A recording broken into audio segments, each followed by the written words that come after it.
Side 2 begins with the title track, The Dreaming. This song chronicles the efforts by white settlers to drive away or even slay the Aboriginal natives of Australia in order to dig for ore and uranium. Something tells me that they'll be going into a magical rainforest and end up unleashing a toxic demon with the voice of Tim Curry. That or this is the proto-Aussie version of that Mind song from Disney's Pocahontas. Take a pick, really. And being a song centered around Australia and Aborigines, this predominantly features a didgeridoo, played by Rolf Harris. Yeah. And I might appreciate his didgeridoo skills. Certain actions of his, not so much. Gonna bring out a yikes for that one. However, he was eventually left uncredited in later remasters of the album, so better? Anyways, in some of the verses, another kangaroo goes bang on the bonnet of a van, and many Aborigines have been mistaken for trees until they begin to breathe. Although really it was just constant manslaughter. The chorus itself is weird yet interestingly pronouncing, or rather rhythmically stammering, of the phrase dreamtime, which could often be, for simplicity's sake at least, referred to the Aborigines' take on the afterlife, or rather before life, if that makes any sense. Originally, the title for this track would have been the Abo Song, until it was realized that Abo was used as a slur for the Aborigines. Once again, a yikes there. This song also features the late Percy Edwards, who is often known for doing imitation of bird sounds, as he makes sheep sounds in this. Interesting. However, within the last 30 seconds of the song, things suddenly go from Australian sounding to Irish sounding as the song ends with an extended coda of sorts that actually lead us into the very next track. I don't know if this was incidental or deliberate means of transitioning, but it's pretty interesting to say the least. And that very next track being Night of the Swallow, with Kate singing and playing over her Fairlight CMI keyboard, sounding almost like a grand piano of sorts in this case, giving it an almost soft ballad kind of feel. Not entirely unlike, say, Breathing from Never Forever or This Woman's Work from the Central World. In a good chunk of her songs, Kate often sings as certain characters in particular stories like these that she makes, be they from a female perspective, a male perspective, or even a gender ambiguous one. And here's no exception. She sings in the point of view of two characters, a smuggler preparing for a long journey, and his lover, who pleads for him not to go without her. The night doesn't like it. It looks like your face on the moon to me. Especially from that time all the way back in 1902 when that space capsule landed on your right eye. A cajillion points to any nerd and film buff who got that possibly obvious reference. Then, contrasting the calm yet solemn piano-centric verses, we have the more lively and active Irish-inspired choruses, likely sung from the smuggler's perspective, mentioning places like Devon and Malta. Although it's highly unlikely he or she's referring to Malta Station since the Covenant had already blown it up with a bomb. Meanwhile, Kate herself wasn't exactly born in Ireland. Her mother certainly was, and she had listened to such music from a very young age, hence the very close connection and association. As such, she used actual Irish musicians to play instruments associated with Irish culture for this track. Most of them happened to be members of folk bands like Planks Tea and the Chieftains, with the late Liam O'Flynn on tin whistles and Uilleann pipes, probably butchered that name wrong, Sean Keane on fiddle, sounds crazy, no? Donald Lunny on bouzouki, and Bill Whalen on bagpipes. If I to any of those people, I do apologize. I try my best, or probably not. This song could also be interpreted as being about a relationship between a mother and son.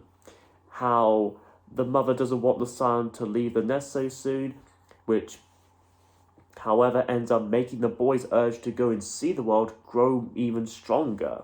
As Kate herself put it best and simply, to him, it's not so much a job as a challenge, a chance to do something risky and exciting. Kinda describes me and my mum. Except she leaves the nest for work, while I stay in the nest to keep things spick and span. Then we have All the Love, another piano-centric ballad of Kate's, and among the more obscure of her tracks. The first verse definitely sets the bittersweet tone in this one.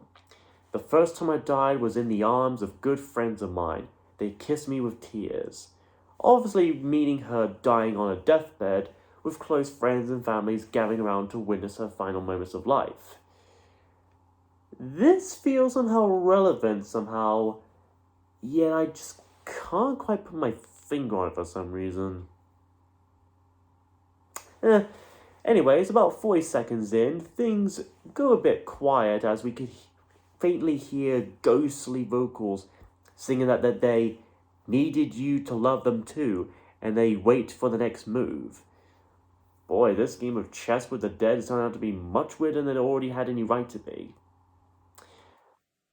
And of course, Kay repeats the phrase, all the love. So, it may not exactly be referring to a romantic or sexual kind of love, or at least not just that, but also rather the love of those families and friends who have stuck around with you for so long, and how we may easily take such for granted and should appreciate what and whom we have, especially if and when a particular family member is approaching the end of their life. Again, reminding me of something rather recent. This is probably going to haunt me for days, maybe weeks even. Still, speaking of haunting, near the end we hear many variations of bye, goodbye, cheerio, etc. being spoken by various voices, all sounding like they're coming from mobile phones or like from the phone lines or something. And they probably were in case. And soon it pretty much ends there, kind of fades out altogether. And while the song isn't exactly anything special and could be seen by some as filler, as mere filler of this album, it's still a very emotional track and even a bit angelic at times. Afterwards is Houdini. Named after the famous escape artist Harry Houdini, the song is about his widowed wife, Bess Houdini, trying to communicate with his spirit from beyond the grave, whether having to use a medium or even using a code that only she and Harry knew, which was an actual code which I'll lightly touch upon in a moment. As I mentioned earlier, the album cover of the Dreaming album is directly based around this song, and in particular the line, "With a kiss I'll pass the key." This wouldn't exactly be the only time Kate would sing about a famous real-life person from the perspective of, again, a real-life close relative or loved one. In the very next album, Hounds of Love, there was Cloud Busting, where Kate sings about Austrian philosopher Wilhelm Reich from the perspective of his son, Peter Reich. And considering that Houdini happened to have been Hungarian, I'm kind of guessing that Kate really likes Central European people. Plus, I do like the use of strings here, definitely giving this track a kind of Victorian era Baroque kind of feel. And of course, Kate tends to belt out a few lines here and there in plenty of her songs. But here when she sings, or rather shouts, "With your spit still on my lip, you hit the water," and "With your life, the only thing in my mind, we pull you from the water," she does sound a bit like her throat is just giving out from so much dehydration and shouting or something like that.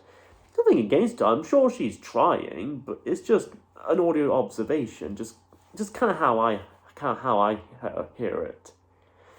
And across the track's lyrics, she continually mentions Rosabelle, which was actually the first word of said code they knew. Or it could just be the name of his favorite sled, or part of a set of trigger words to control the Winter Soldier. Take a pick. And so our album ends with Get Out of My House. And boy, is this a song to go out on. This track was partially inspired by The Shining, both the original book by Stephen King and the then recent film adaptation by Stanley Kubrick. Knowing that, Kate would have probably made a good Wendy Torrance. Although assuming, of course, Stanley doesn't overwork and exhaust her like he allegedly did to Shelley Duvall. Amongst the gritty 80s guitars and other instruments, Kate shifts fantastically well this time between calm and alluring vocals, then loud and frantic vocals. And she even uses a clever back and forth between her main vocal line and her backup vocal lines, especially in the quote-unquote chorus when she sings, "With my key I lock it." And of course, she screams out the title itself multiple times across this track, as if she's being pursued by a slasher villain or something.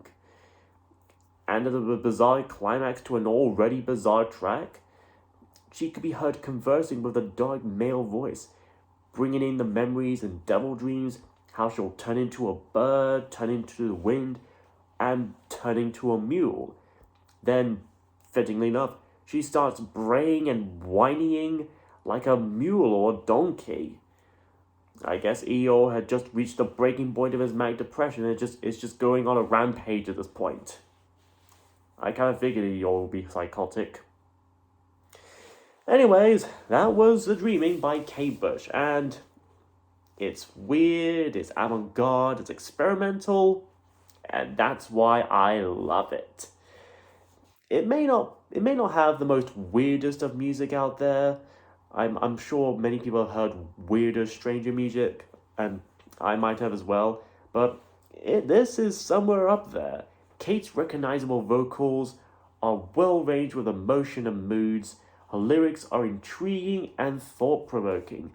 With dark dramatic songs like Sat on Your Lap, Leave It Open, and Houdini, and even the more lighter sounding songs like Suspended and Gaffer still have a bit of a deep philosophical edge to them.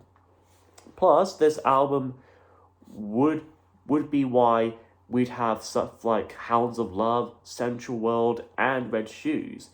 Plus, many modern musicians have voiced Kate Bush, and this album in particular, as a big influence to them, such as Bjork, Steve Wilson of Porcupine Tree, Florence Welch of Florence and the Machine, and even rapper Big Boy. Yeah, that takes admiration, man.